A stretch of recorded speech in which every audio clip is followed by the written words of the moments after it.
이 아침에 읽었던 성경 말씀 요한복음 6장 16절 말씀부터 21절의 말씀을 통해서 물 위를 걷는 예수님이라고 하는 제목으로 함께 은혜를 나눕시다. 우리가 지난주까지 베세다 빈들에서 오병이어의 표적을 행하신 예수님의 모습을 보았습니다. 그 모습을 통해서 우리가 살핀 것이 뭐냐? 오병이의 표적을 통해서 늘 부족함을 느끼는 죄인의 모습을 살펴볼 수 있었고요. 또 오병이의 표적을 보고 유대인들이 예수님을 모세가 말한 나와 같은 선지자인 그 선지자가 무엇이냐라고 하는 것을 또한 살펴보았습니다. 유대인들이 예수님을 그 선지자라고 본 것은 잘 보았습니다. 옳게 보았습니다. 성경에 말씀하는 것들을 잘 보았는데 그런 예수님을 억지로 임금 삼으려고 한다라고 하는 거죠. 임금 삼으려고 하는 그 의도를 아셨던 예수님께서 다시 혼자 산으로 떠나가 버리시죠. 그리고 그 산에 가서 무엇합니까? 기도하는 거예요. 무지한 그 백성들을 위하여, 무지한 그 유대인들을 위하여 기도하신다라고 하는 거죠. 왜 그렇게 산으로 가셔서 기도하실까? 그것은 그들이 원하는 임금, 억지로 세우려고 하는 그 임금이 어떤 존재인가라고 하는 것을 잘 아시기 때문이라고 하는 거죠. 유대인들의 역사를 통하여서 보여지는 임금이라고 하는 존재는 뭐냐면, 왕이라고 하는 존재의 의미는 뭐냐면 자신들의 필요에 의해서 세워진 존재라고 하는 거죠. 그래서 자신들의 필요를 채워질 존재로 왕 혹은 임금을 그들이 세웠다라고 하는 거예요. 예수님은 오병이어를 통하여서, 그 표적을 통하여서 그들이 말한 그 선지자의 역할을 잘 보여주었지만 억지로 임금 삼으려고 하는 그들의 잘못된 의도를 아셨기 때문에 산으로 가셔서 그 무지함을 위하여 기도하신다라고 하는 거죠. 이것이 우리가 지난번까지 살펴보았던 그 오병이의 표적과 연관된 말씀이었습니다. 오늘은 요한복음에 기록된 7개의 표적 중에 5번째 표적인 물 위를 걷는 예수님의 모습을 볼 수 있다라고 하는 거죠. 물 위를 걷는 예수님에 대한 본문의 기록은 오병이어와 관련되어서 중간에 삽입된 것처럼 보여요. 우리가 요한복음 6장을 읽어보면 앞에는 오병이어의 사건이 나옵니다. 그리고 뒷부분은 뭐냐면 그 오병이어의 표적의 의미가 뭐냐라고 하는 것을 예수님이 직접 설명해 주신다라고 하는 거죠. 그래서 오병이어의 표적이 끝나고 그 표적의 의미가 무엇이냐라고 하는 것을 설명해 주는 부분으로 넘어간다면 자연스럽게 이루어지는 거예요. 그런데 그 중간에 요한은 물 위를 걷는 예수님의 그 표적을 기록하고 있다라고 하는 거죠. 왜 그럴까? 그 의도가 있다라고 하는 거예요. 우리가 복음서는 마태복음, 마가복음, 누가복음, 요한복음으로 봅니다. 왜 복음서를 4개씩이나 있도록 하나님이 하셨을까?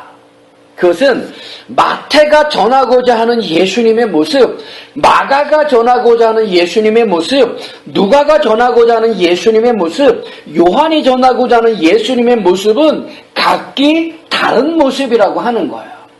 물론 공통된 모습도 있기는 하지만은 각자 전하고자 하는 예수님의 모습이 다르기 때문에 마태, 마가, 누가, 요한복음이라고 하는 그 복음서는 그 목적에 맞춰서, 그 기록자가 그 목적에 맞춰서 편집되어져 있다라고 하는 거죠. 그러니까 의도를 가지고 성경을 편집했다라고 하는 거예요. 그래서 마태가 전하고 싶은 예수님, 마가가 전하고 싶은 예수님, 누가가 전하고 싶은 예수님, 요한이 전하고 싶은 예수님의 모습이 따로 있다라고 하는 거죠.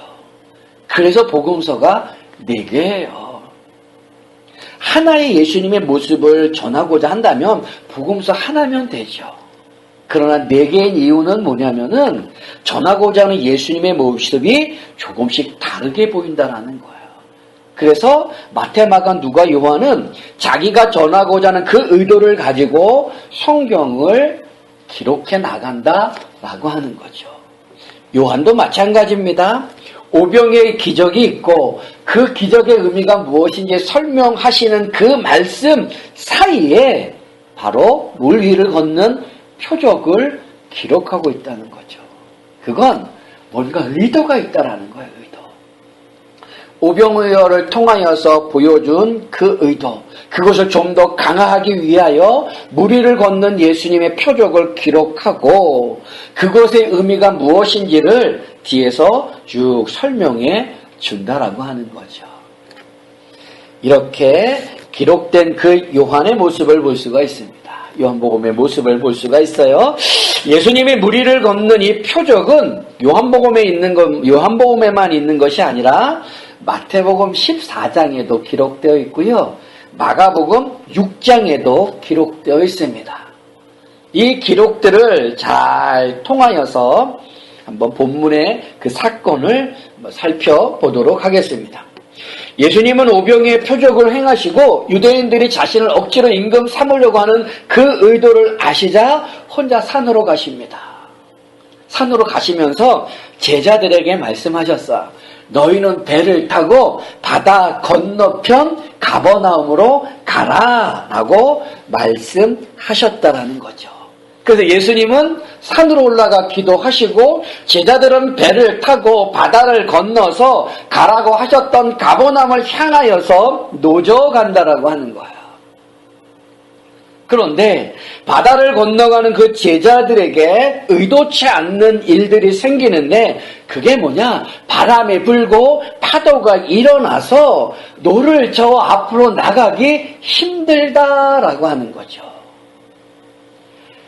예수님의 제자들의 모습을 보면은 많은 사람들이 어부 출신입니다. 그 갈릴리 바다에서 잔뼈가 굵은 어부 출신들이 많이 있어요.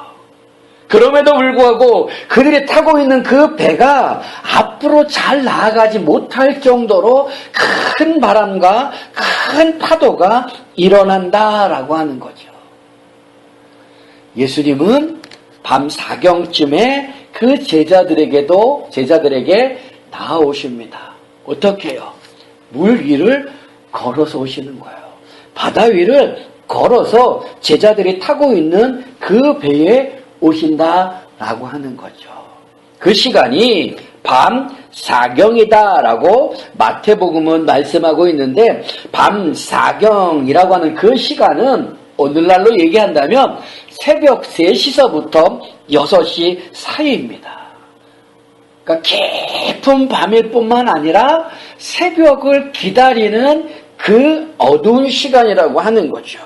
그때에 예수님께서 물 위를 걸어서 제자들에게 오시는 거예요. 그 모습을 제자들이 봅니다. 그런데 바람이 불죠? 파도가 치죠. 그런데 어렴풋이 물 위로 걸어오는 존재를 보게 되어지는 거예요.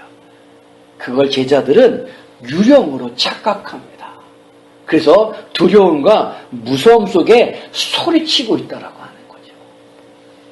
그때 예수님께서 가까이 오셔서 하시는 말씀이 뭐냐면 내니 두려워 말라라고 얘기하십니다. 나니 두려워하지 말아라. 그 말씀을 듣자 대뜸 나서는 사람이 있는데 그가 누구냐? 베드로예요. 베드로가 예수님께서 내니 두려워 말라라고 하는 그 말씀을 듣자 주여 만일 주시었거든 나를 명하사 물 위로 오라 하소서. 그래서 예수님이 오라고 하십니다. 베드로는 자기가 타고 있던 그 배에서 내려서 물 위를 걸어서 예수님께 나가는 거예요. 그런데 바람을 보게 되어집니다.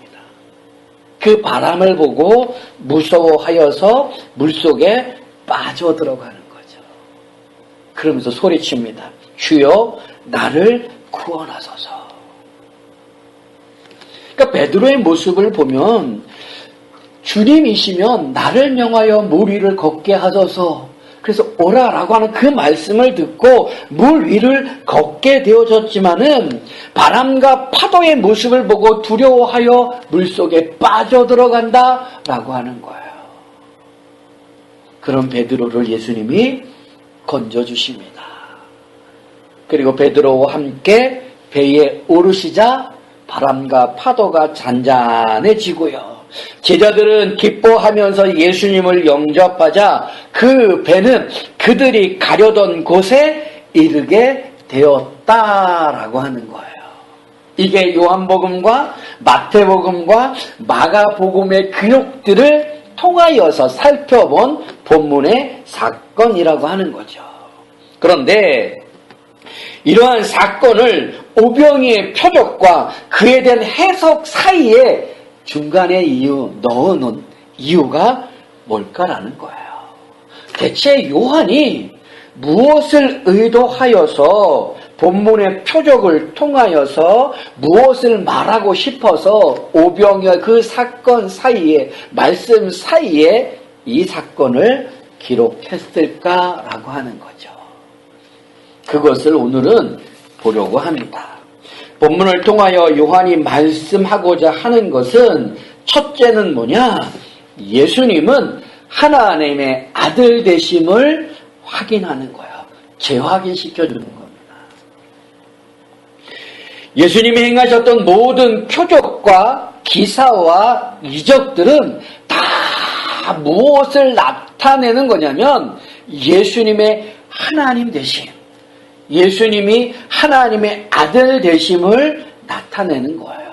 그것이 마태복음의 기록이든 마가복음의 기록이든 누가복음의 기록이든 요한복음의 기록이든 모든 표적과 기사와 이적은 1차적으로 예수님이 하나님의 아들 되심, 곧 예수님의 신성을 나타내준다라고 하는 거죠. 이것도 마찬가지입니다. 무리를 걷는 그 표적을 통하여 예수님의 하나님 아들 되심을 보여줍니다. 같은 기록을 하고 있는 마태복음 14장 33절에서는 그래서 이렇게 표현합니다. 배에 있는 사람들이 예수께 절하며 이르되 진실로 하나님의 아들이었소이다. 이렇게 고백하고 있어요. 무리를 걷는 그 예수님. 베드로가 그 예수님을 보고 나를 무리를 걷게 해주십시오 라고 했지만 그가 빠져들어갔던 그 모습, 그를 건져내 배에 올라탔을 때 그 제자들이 예수님께 절하면서 하는 말이 뭐냐면 진실로 하나님의 아들이시구나 라는 고백이라는 거예요. 그래서 모든 이적은 1차적으로 예수님의 하나님의 아들 되심 신성을 표현하는 거죠. 그걸 지금 이 기록 속에서 재확인시켜 주시는 거예요. 본문에서도 예수님이 그걸 직접적으로 말씀합니다. 예수님이 물 위를 걸어서 제자들이 타고 있는 배에 가까이 오실 때에 제자들이 무서워서 두려워합니다. 그때 예수님이 뭐라 그러신다고요? 내니 두려워 말라라고 하세요. 거기서 내니라고 하는 이 말씀의 헬라어는 에고 에이미라고 하는 거예요. 에고 에이미의 뜻은 뭐냐면 나는 나다라고 하는 겁니다. 그러니까 성경 속에서 예수님이 문 되어주신다, 예수님께서 목자가 되어주신다, 예수님이 무엇이 되어주신다, 나는 길이요 진리요 생명이요 라고 할 때 그런 표현을 할 때 에고 에이미라고 하는 표현을 같이 씁니다. 그래서 나는 뭐뭐이다 라는 표현을 씁니다. 근데 여기서 내니라고 하는 이 단어는 에고 에이미라는 이 의미인데 이게 뭐냐? 나는 나다라고 하는 이 표현이에요. 근데 나는 나다라고 하는 이 표현을 영어로 바꿔보면 어떻게 되어 있냐면 I am who I am 이거예요. 그런데 이 말씀은 이미 구약에서 하나님께서 하셨던 말씀입니다. 출애굽기에 보면은 하나님께서 불타는 떨기 나무 가운데서 모세에게 나타나십니다. 그래서 하시는 말씀이 뭐냐면 나는 스스로 있는 자니라 라고 말씀합니다. 그러니 너는 신을 벗으라 라고 얘기해요. 거기서 나는 스스로 있는 자니라 라고 하는 이 말씀이 뭐냐면 이것을 헬라어로 바꿔놓으면 에고 에임이에요. 나는 나다 라고 하는 그 표현이라고 하는 거죠. 예수님을 유령인 줄 알고 두려움에 떨고 있는 그 제자들에게 에고 에임이 내니 두려워 말라라고 하는 그 말씀에 담겨져 있는 의미가 뭐냐면 예수님의 하나님 되심을 말씀해 주고 있다라고 하는 거죠. 그래서 벳세다 빈들에서 예수님이 행하셨던 오병이어의 표적을 통하여서 유대인들이 예수님을 그 선지자로 보잖아요. 그 선지자로 보았던 그들의 시선이 맞았다, 옳았다라고 하는 그것을 시사해 주고 있다는 거죠. 결국 예수님은 어떤 분이라는 거예요? 하나님의 아들. 모세가 말씀한 그 선지자라고 하는 것이 맞다라고 하는 것을 여기서 보여준다라는 거죠. 그런데 그들이 원했던 임금이라고 하는 존재는 앞에서도 말씀드렸지만 자신들의 필요에 의해서 세워졌고 자신들의 필요를 채워주는 존재라고 생각했다라는 거죠. 그래서 오병이의 표적을 경험한 그들은 예수님을 억지로 임금 삼으려고 합니다. 그 얘기는 뭐예요? 이분이 임금이 되면, 이분이 왕이 되면 우리의 삶 가운데 먹는 문제, 마시는 문제, 있는 문제는 해결되어지겠구나라고 하는 거죠. 또 출애굽할 때 시내산에서 자신의 조상들이 행하였던 그 악한 죄, 금송아지를 만들었던 또 한 번의 그 악한 죄로 인하여서 지금 강대국의 지배를 받고 있는데 이분이 임금이 되어진다면 그 선지자의 모습으로서 우리가 자유를 누리겠구나. 하나님이 약속하셨던 에덴 동산의 회복이 이루어지겠구나라고 그들은 생각하는 거죠. 그래서 그걸 아셨던 예수님이 어떻게 하시는 거예요? 혼자 산으로 가신다는 거죠.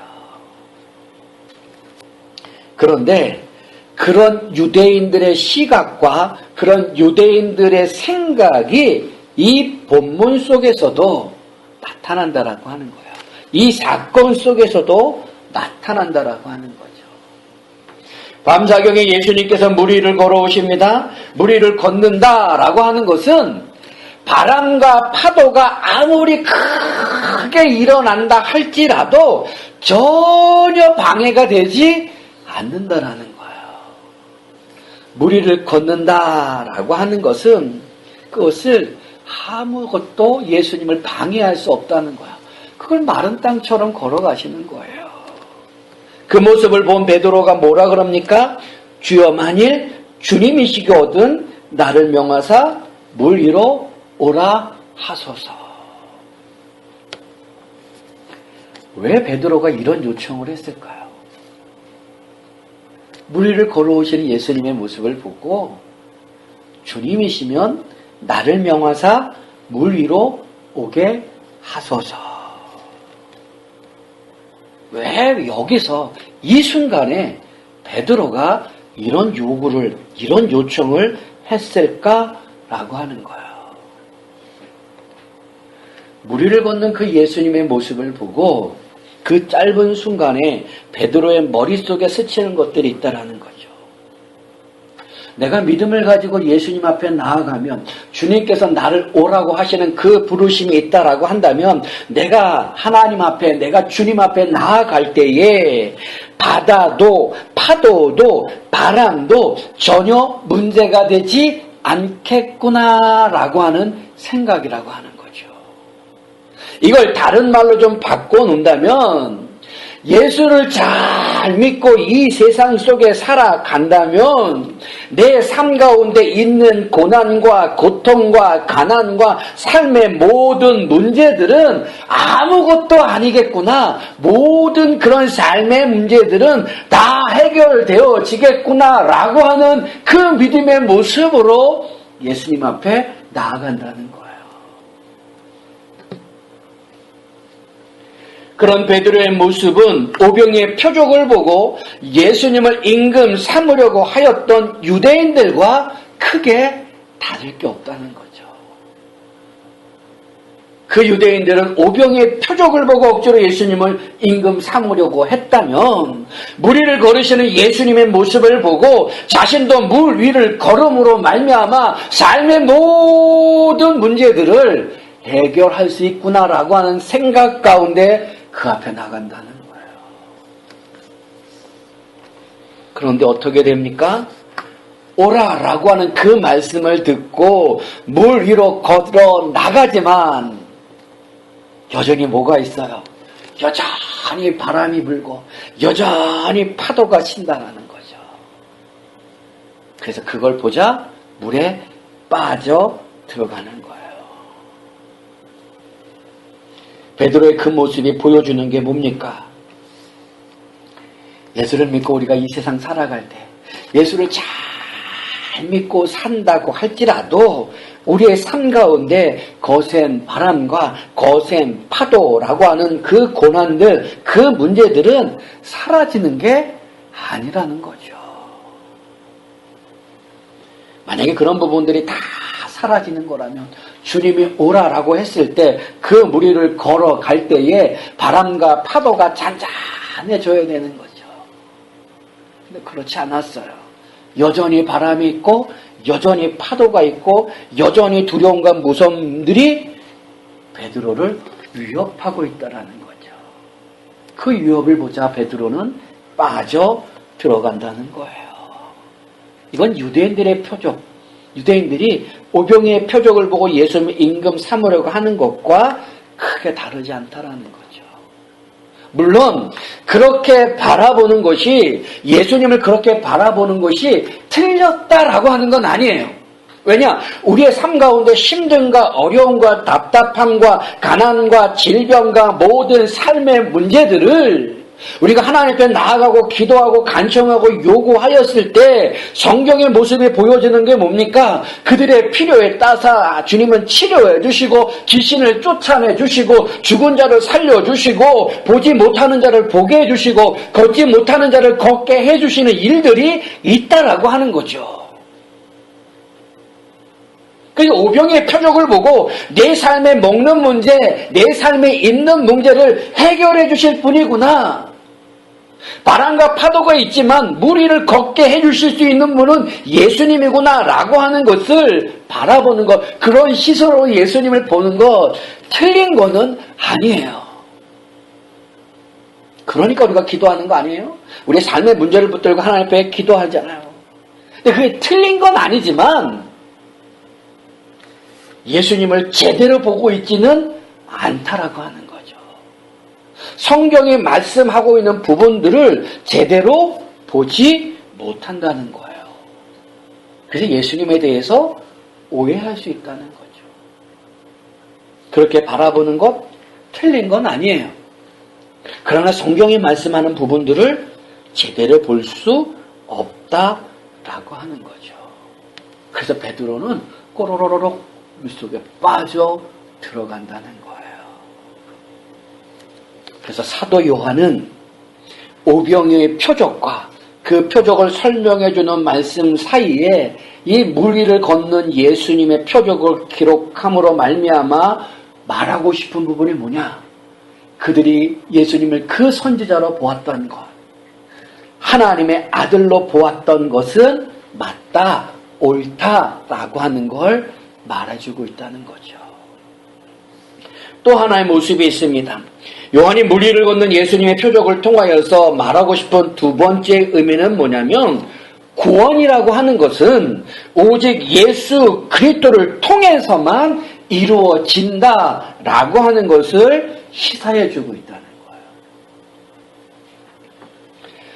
가버나움을 향하여 노를 저라는 그 제자들에게 큰 바람이 불어 높은 파도가 일자 제대로 나아가지 못합니다. 그때 예수님이 물 위를 걸어서 제자들에게 와요.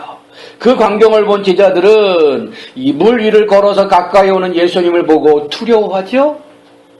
예수님이 내니 두려워하지 말라라고 해요. 거기서 내니라고 하는 것은 앞에서 말씀드렸듯이 예수님의 하나님의 대신 자기 표현이라고 하는 거죠.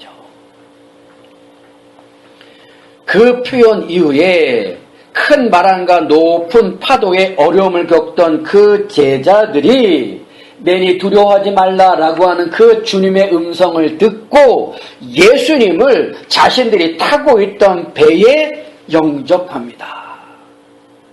그랬더니 어떻게 되는가? 우리 성경 말씀 보십시오. 21절 보세요. 이에 기뻐서 배로 영접하니 배는 곧 그들이 가려던 땅에 이르렀더라 라고 말씀합니다. 잘 보세요. 요한은 다른 설명하고 있지 않아요. 뭐 바람과 파도가 잠잠해졌더라 이런 표현하지 않고 예수님을 기쁨으로 배에 영접했더니 그 배는 그들이 가려던 땅으로 갔다라고 얘기한다는 거예요.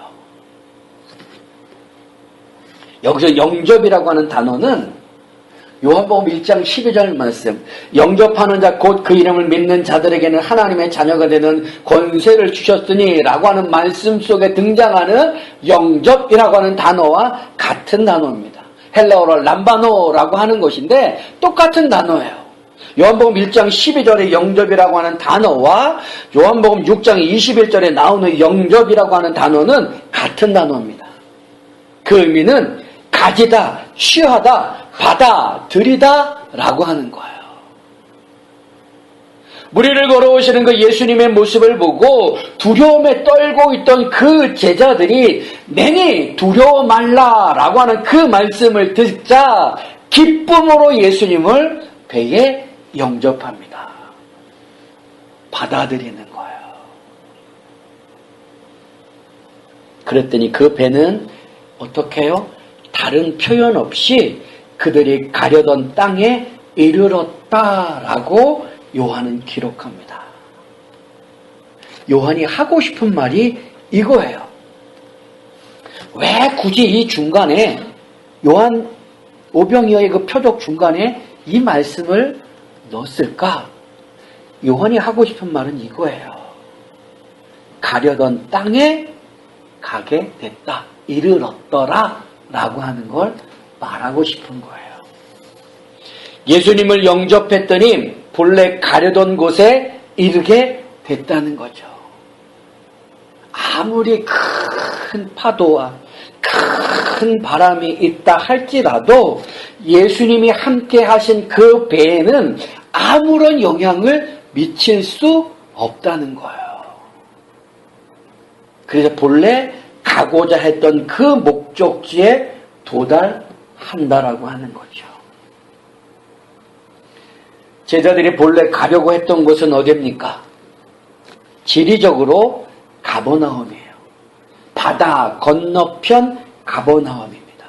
그런데 조금 더 생각을 해보세요. 궁극적으로 예수님의 제자들이 가려고 하던 곳은 어디일까? 궁극적으로 예수님이 자기 백성들을 이끌고 가려고 했던 곳이 어디일까라고 하는 거예요. 그건 어디입니까? 바다 건너편 새하늘과 새 땅이라고 하는 거죠. 요한계시록 속에 바다의 개념이 뭐냐면은 악한 존재가 나오는 곳이에요. 요한계시록 13장 1절 말씀, 내가 보니 바다에서 한 짐승이 나오는데 뿔이 10이요 머리가 7이라 그 뿔에는 10 왕관이 있고 그 머리들에는 신성 모독하는 이름들이 있더라. 이 악한 존재가 나와서 사람들을 괴롭히고 힘들게 하고 악한 곳으로 끌고 간다라고 하는 거죠. 근데 이 모습은 다니엘서 7장에 이미 말씀해주고 있다는 거예요. 큰 짐승 넷이 바다에서 나왔는데 그 모양이 각 각각 다르더라라고 말씀해주고 있다는 거예요. 그래서 새 하늘과 새 땅에 우리가 가게 되어질 때에 그곳에 없는 것이 있어요. 뭐가 없냐면 바다가 없다는 거예요. 요한계시록 21장 1절 또 내가 새 하늘과 새 땅을 보니 처음 하늘과 처음 땅이 없어졌고 바다도 다시 있지 않더라 라고 말씀해주고 있다는 거죠. 하나님은 하나님이 보내신 예수님을 기쁨으로 영접하는 자기 백성들을 본래 가고자 하는 땅에 이르게 하신다는 거예요. 그 본래 가고자 하는 그 땅에 이르지 못하도록 큰 바람과 큰 파도가 일어나지만 그런 것들은 예수님에게는 아무런 문제가 되지 않는다라고 하는 거죠. 예수님이 계시지 않았을 때에 그 제자들의 배는 어떻습니까? 앞으로 나아가지 못해요. 이르는 곳에 도달하지 못한다는 거예요. 왜요? 큰 바람과 큰 파도 때문에 나아갈 수 없습니다. 그런데 예수님이 그 배에 덕호니 앉으시자 그 배는 가려던 곳에 이르렀더라라고 성경은 말씀해요. 요한은 말하고 싶은 게 그거예요. 오병의 표적을 통하여서 예수님이 그 선지자 하나님의 아들 되시는데 하나님의 아들 되신 그 예수님이 자기 백성들을 가고자 하는 그곳에 데려가신다라는 거죠. 결국은 뭐예요? 구원의 개념은 구원이라고 하는 건 영생이라고 하는 것은 새하늘과 새 땅이라고 하는 것은 예수 그리스도를 통하여 주어지게 되어짐을 요한은 말씀하고 있는 거예요. 그걸 이 표적을 통하여서 얘기하는 겁니다. 오병이의 그 표적을 통하여서 예수님이 어떤 분인가를 보여주고 그 사건에 연관되어져서 무리를 걷는 예수님의 그 모습, 그래서 그 배가 가려던 그 땅에 이르게 되어짐으로 말미암아 예수님의 하나님 되심을 광화하는 거죠. 강화시키는 거예요. 그걸 보여주고 있는 거죠. 더불어 제자들에게는 예수님이 계시면 아무리 파도가 친다 할지라도 아무리 큰 거센 바람이 일어난다 할지라도 그것은 아무 문제가 되지 않는다는 거예요. 예수님이 계신 그곳은 바로 무엇이냐? 천국이라는 거죠. 하나님의 나라라고 하는 거예요. 아무리 파도가 요동치고 바람이 거세게 불어도 그곳은 나에게는 천국이라고 하는 모습을 제자들의 모습 속에서 볼 수 있다는 거죠. 그걸 찬송가 438장 3절의 가사가 아주 잘 표현해 줍니다. 높은 산이 거친 들이 초막이나 궁궐이나 내 주 예수 모신 곳이 그 어디나 하늘나라. 사는 곳이 문제가 아니라고 하는 거죠. 삶의 문제들이 문제가 아니라는 거예요. 예수님이 계신 곳이 하늘나라고, 예수님이 계신 곳이 천국이고, 예수님이 계신 곳이 하나님의 나라가 되어짐을 보여주는 거죠. 그리고 궁극적으로 가고자 하는 그 땅에 이르게 해주신다는 거예요. 누가요? 예수님이. 어떤 방해가 있다 할지라도, 어떤 환란이 있다 할지라도, 어떤 핍박이 있다 할지라도 하나님은 자기 백성들을 가고자 하는 그곳까지 가게 하신다는 거죠. 그걸 요한이 이 사건을 통해서 다시 한번 강화시켜 주는 거예요. 다시 한번 강조해 주고 있다라고 하는 거죠. 말씀을 정리하고 마치겠습니다. 오늘 본문은 무리를 걷는 예수님의 표적입니다. 그래서 요한복음의 7개의 표적 가운데 5번째 표적으로 등장합니다. 사도 요한은 예수님께서 행하신 오병이어의 표적과 그 표적의 의미가 무엇인지 설명해 주시는 그 말씀 사이에 이 표적, 무리를 걷는 표적을 굳이 기록합니다. 그 이유는 전하고자 하는 의도가 있다라고 하는 거죠.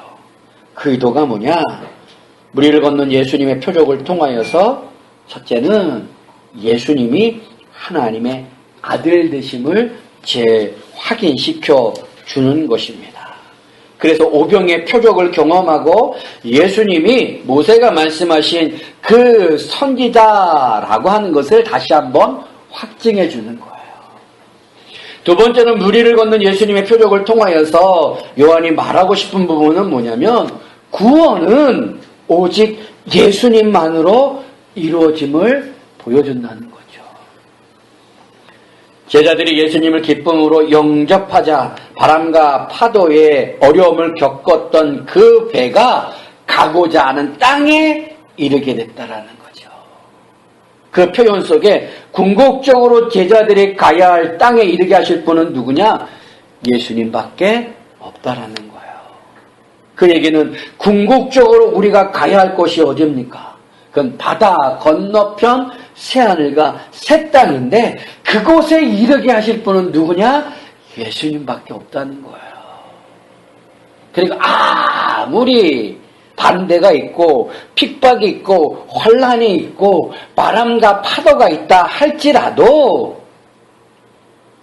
하나님은 자기 백성들을 결국에는 그 땅에 이르게 하신다라고 하는 걸 요한이 이 표적을 통하여서 우리에게 말씀해주고 있다는 거죠.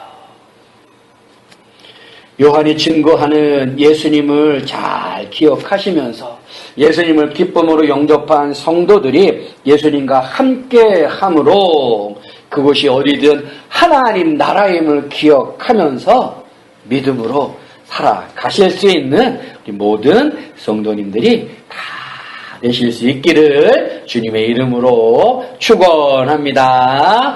아멘. 기도하겠습니다.